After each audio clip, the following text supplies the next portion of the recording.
Hello everyone, welcome to Horror Stories. Story 1.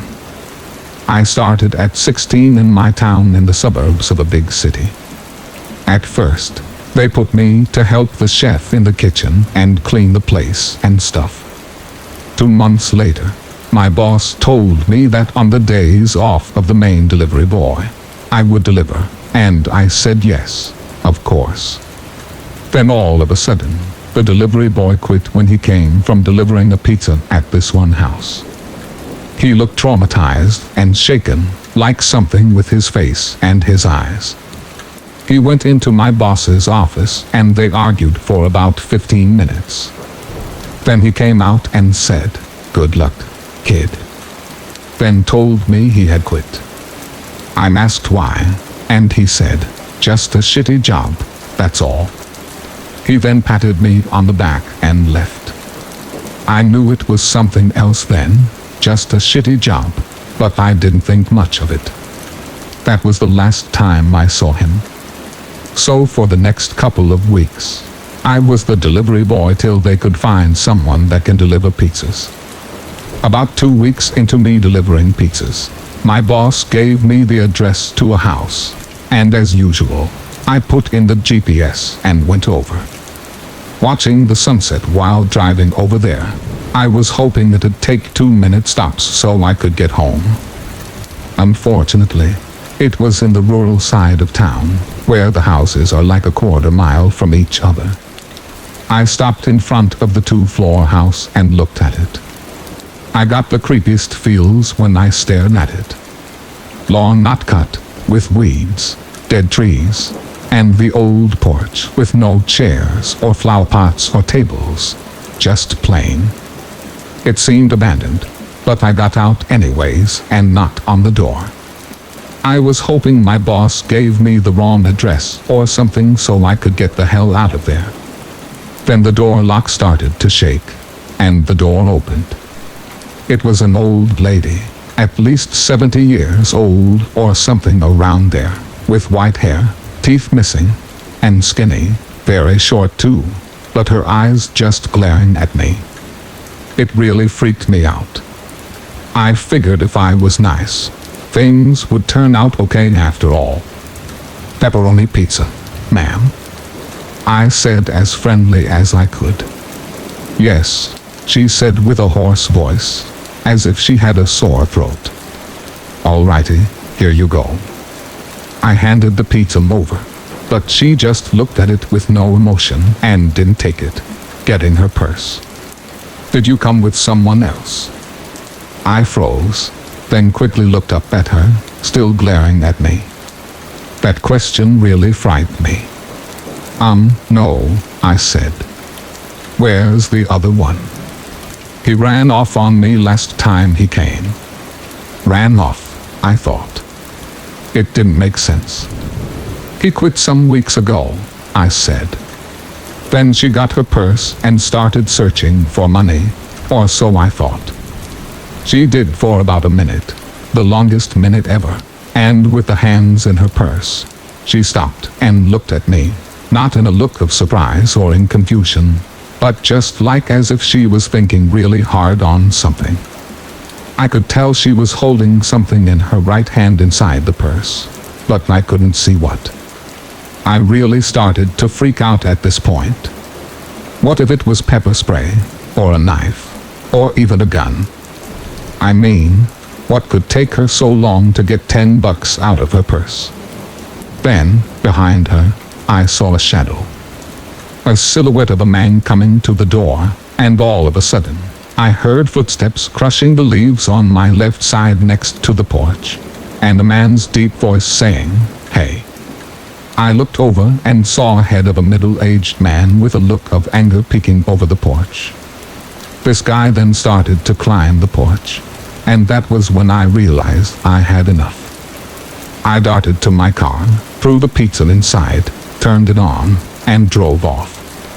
I didn't look back as I drove off in the dark. I had to lie and pay for the pizza out of my own pocket, but it was worth it. On the day I quit, I decided to tell my boss what happened that evening, to which he freaked out as well and asked me why I hadn't told him. He said James told him something like, he just walked out of there and didn't pay attention to her. My boss then called the cops to look into the sketchy situation, and he told me I could leave.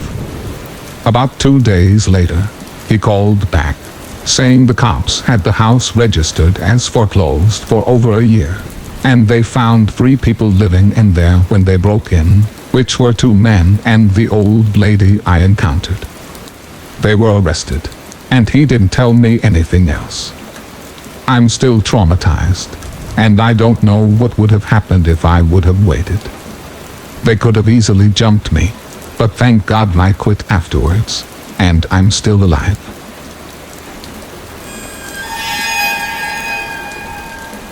Story 2.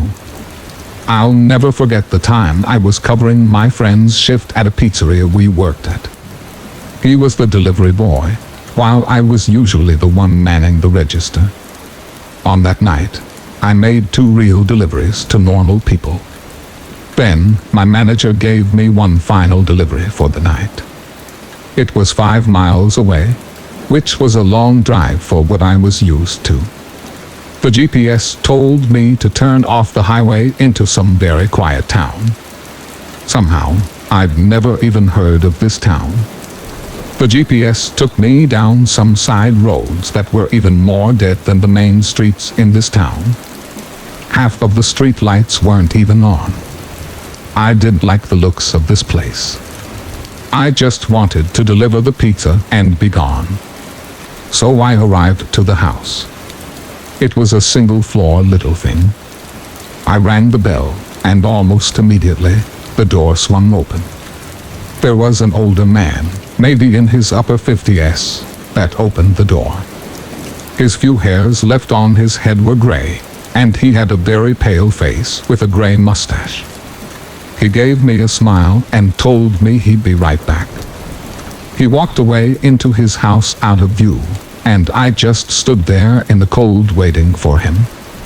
I was a little uncomfortable with the area, and the looks of the guy answering didn't help. The sound of stomping on the creaky floors inside the house came to the door, as the man appeared back in the doorway with a smile. He said I should come inside where it's warm while I waited. I told him it's okay, but he just started nudging for me to come inside. I cannot justify my actions, but it was like 5 degrees outside. I foolishly stepped inside the sketchy stranger's house. He shut the door behind me and stepped off into another room in a hurry. It was even much warmer in the house. He clearly didn't even have a heating system. I found myself creeping closer and closer to the door as I got more uncomfortable. Then, the man came out of another room and gave me another smile. He opened up a door, apparently leading to the basement. He looked down and told me that he normally leaves his money down there. He asked me to come down there with him, but I refused. Even from where I was standing, I could see it was totally pitch dark down there. And then, what happened next is where it all fell apart. I heard the sound of a creaking step coming from the basement. Somebody else was down there. I decided it was time to go and turned around to open the door, but the man was already right on top of me. I punched him in the face and managed to get him in a hold, but I heard somebody stomping up the basement steps, and I had to get out of there. I pushed the man to the floor, ran outside, got in my car, and drove off without looking back. I told my manager everything, and he called the cops, but I don't know whatever became of that. My manager gave me a couple days off afterwards. Since then, I am much wiser to the fact that you should never enter a stranger's house.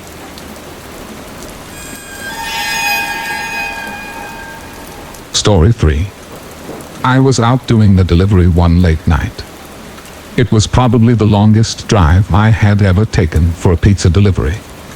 From the pizza place I worked at, it was a 20-minute drive, which isn't too crazy out where I live. Plus, they ordered 4 large pies, so I figured it was a party and I would get a much bigger tip. Navigating the dirt roads at night was always annoying, though. I pulled up to the given address. It was some old, sketchy-looking building, literally in the middle of a forest clearing.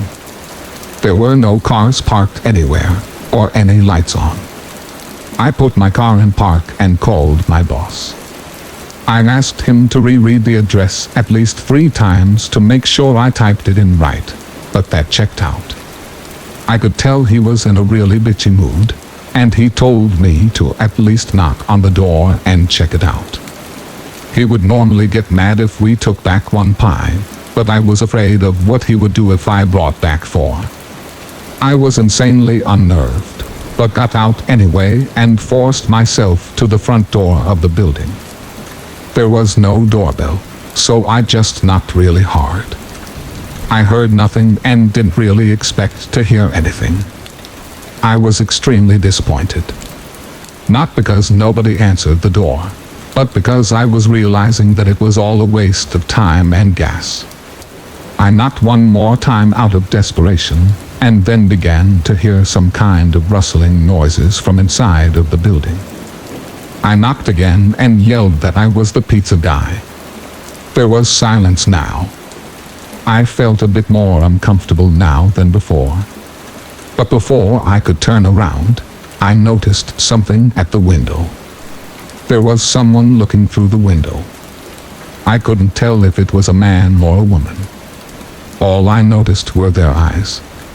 Their eyes were open wider than I knew possible, staring intently at me. I was disturbed enough by this and dropped the pizzas and ran back to my car. The shitty thing wouldn't start until turning the key for the 3rd time.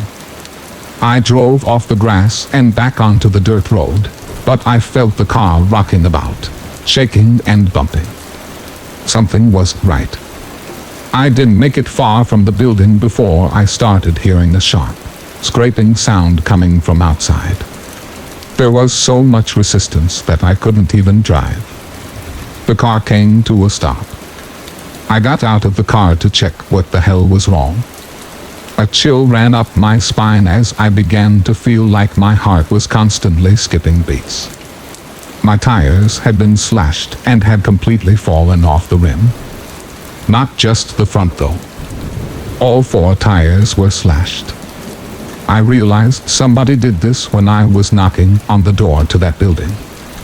Instead of running, I got back in the car and locked the doors. I was so close to that building, I could practically see it from where I was, if it weren't for the trees blocking the view. I dialed 911 and explained everything to the operator.